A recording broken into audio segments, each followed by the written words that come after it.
Moscow میں خصوصی فوجی آپریشن کے شرکاء کو گولڈن سٹار تمغوں سے نوازا گیا۔ روس کے دارالحکومت ماسکو میں خصوصی فوجی آپریشن میں نمایاں کارکردگی دکھانے والے روسی فوجی اہلکاروں کو اعلیٰ ریاستی اعزاز گولڈن سٹار سے نوازا گیا۔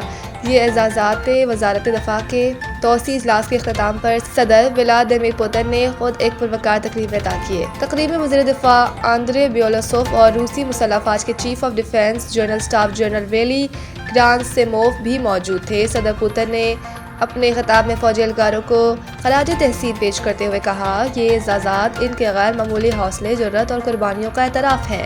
صدر پوتن نے کہا کہ انتہائی مشکل اور پیچیدہ حالات میں روسی افواج نے دشمن کی مضبوط اور تہہ در تہہ دفاعی لائنوں کو توڑتے ہوئے شمالی شہر سیورسک کو آزاد کرایا، جو روس کے لیے ایک اسٹریٹجک اہمیت کا حامل علاقہ ہے۔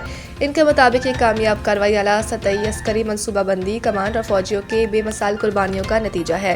صدر نے مزید کہا کہ ان فوجی آپریشنز کے باعث نہ صرف اہم علاقوں کو آزاد کرایا گیا بلکہ آئندہ پیش قدمی کے لیے بھی راہیں ہموار ہوئیں۔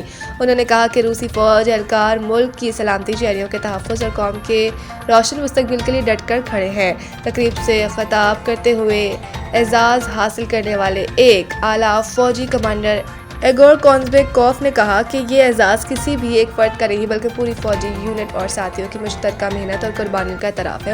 انہوں نے شجاع سپاہیوں، بالخصوص فرنٹ لائن پر موجود حملہ آور دستوں کی جرات، قربانی اور استقامت کو سراہا۔